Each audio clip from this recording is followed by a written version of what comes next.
So we're seeing great changes in the measurements that we've done, brain scans, HRV measurements, epigenetic changes, immune regulation, telomere lengths. We're seeing great changes in the biology of people's brains and bodies.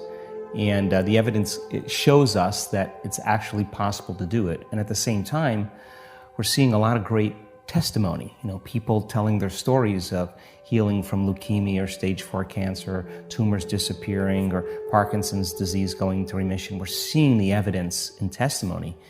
And I think evidence is the loudest voice right now.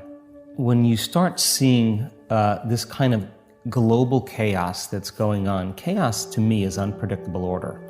There's a novelty in chaos because the newness of information that's being created takes us out of the familiar and out of the known. And that's a good sign because the side effect of that is the current systems begin to break down.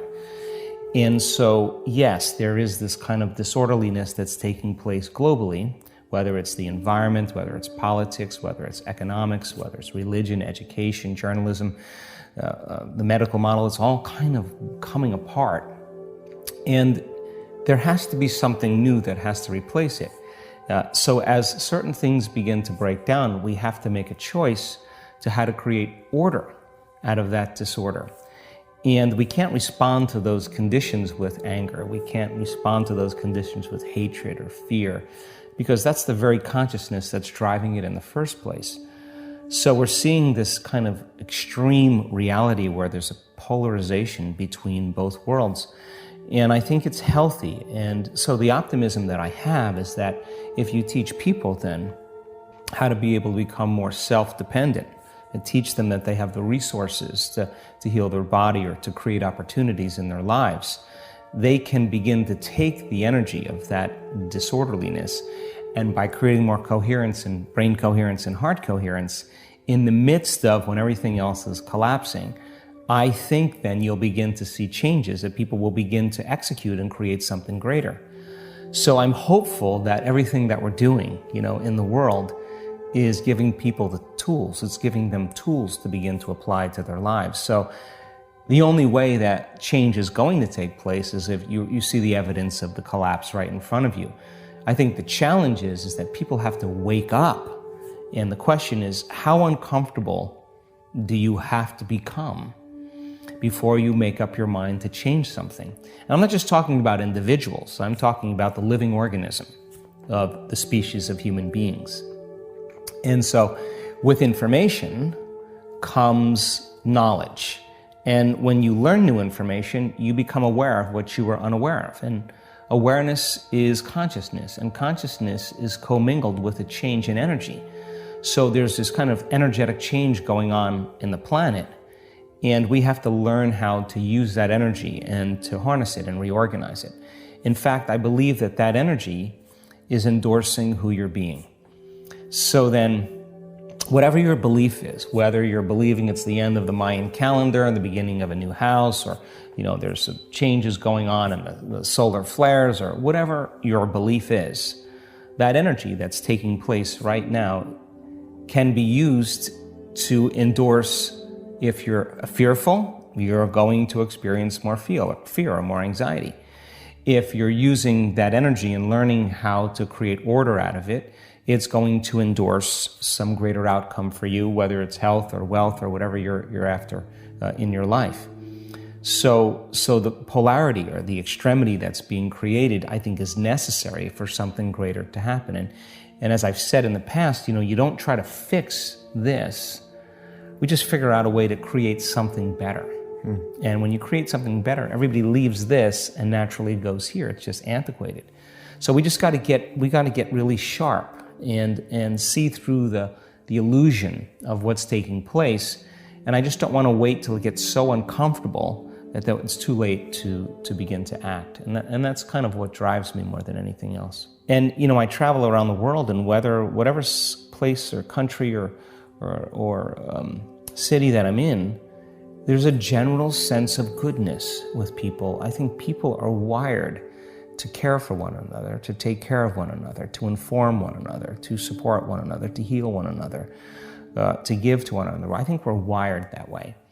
And I think that if you want to diminish that kind of virtuistic behavior, you create the stress hormones, and you create fear, you create hostility, you create anger, you create pain, you create suffering. And it's those emotions that begin to create separation. Now I don't trust you any longer, because in survival, you have to take care of yourself. In survival, it becomes a very selfish set of chemicals that cause to endorse our ego, So I think that in this current time, we have to be able to rise above those emotional states. And when you do, you're no longer controlled. I think the best way to control people is to control their emotions. And when you can control their emotions, of course, you're going to keep their attention moving from one thing to the next. And while everybody's looking at all of this drama, something else is going on over here. And I'm more interested in looking at that. And so I don't really look at journalism the same way. I don't look at the media the same way, because I don't necessarily believe that I'm getting the whole story. So people are angry about that. And I think the anger is good when it's seen as an energy of disturbance, but that should motivate us to act or to do something about it. And it's that whole analogy of the frog in the boiling water. You just you get desensitized, you get more desensitized, you get more desensitized, and at what point do you start burning? At what point do you start realizing it's getting a little too hot? I just think we have to get to that point now.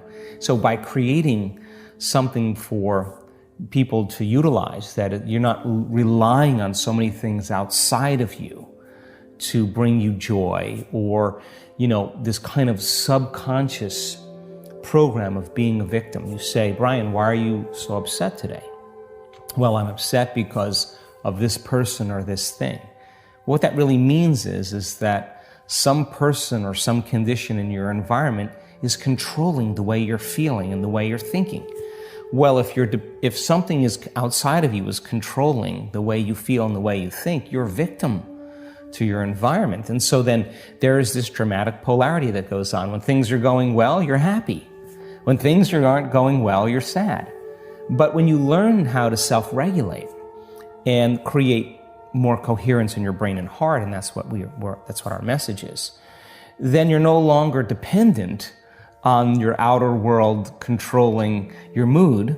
In fact, you begin to realize how you think and feel begins to produce effects in your outer life. Now you start believing more you're the creator of your life and less of the victim of your life. Now that isn't something that you take one bite of and swallow and it's all over. It's a process of repatterning. It's a process of rewiring. It's a process of reconditioning. It's a process of self-reflection and awareness and changing those beliefs. So when you begin to realize then, well, I can't respond to the same conditions in my life with the same emotions and the same thoughts, because if I believe that the way I feel and the way I think creates reality, if I'm reacting to the same thoughts and feelings equal to the conditions in my life in the same way, then I keep reaffirming the same life. So then a person has to retreat from their life, retreat from their environment, disconnect from their outer world, and begin to lay down patterns neurologically in their brain, so that their brain is no longer a record of the past. They're priming their brain and beginning to lay down the circuitry for them to think in different ways, to begin to close their eyes and rehearse who they're going to be in that day. And the act of mentally rehearsing begins to install the neurological hardware in their brain. So their brain looks like the experience is already happening or has already happened. Now the brain's no longer a record of the past. Now we're creating a map to the future. So then the action of rehearsal and installing the neurological hardware, by firing and wiring the same circuitry, the hardware becomes a software program, which means you're going to start automatically acting like a different person. You're going to start automatically thinking in new ways. And then to trade guilt or anxiety or aggression or hatred or anger, to say those are emotions of the past, and as long as I live by these emotions, those emotions are influencing my thoughts. If emotions are a record of the past, then I'm thinking in the past, so my past is going to be my future. So if I want to be wealthy, I can't bring lack. If I want to be happy, I can't bring pain. Well, so then let's get beyond the emotion. So by trading those limited survival emotions and teaching people how to elevate their emotional state and really measure to tell them you're doing it or you're not doing it. When you teach your body emotionally what that future is going to feel like, and you say, I'm not going to get up until I feel this feeling, and I'm locked into that feeling. Well, the side effect of that is, let's just say that you can contact the emotions of your future, and you teach your body what it feels like emotionally. The joy, the gratitude, the appreciation, the love for life, the joy for existence, the inspiration. And most people do that in the beginning. They feel kind of funny, like, why am I doing this? Because they've been hypnotized and conditioned to need a reason to feel that. Right. Something outside of them has got to change how they feel inside of them. So they spend their whole life in lack and emptiness waiting for it to happen. But living in lack isn't going to create it. But if you start understanding what you're doing and why you're doing it, and the stronger the emotion you feel, the more you're going to pay attention to the picture in your mind. You begin to remember your future. You are branding that circuitry in your brain, and now you're emotionally conditioning your body into the future. Now, here's the side effect of that. If you can do that properly and become familiar with those states of mind and body, and you get up feeling like your future has already happened, I guarantee you're going to stop looking for it.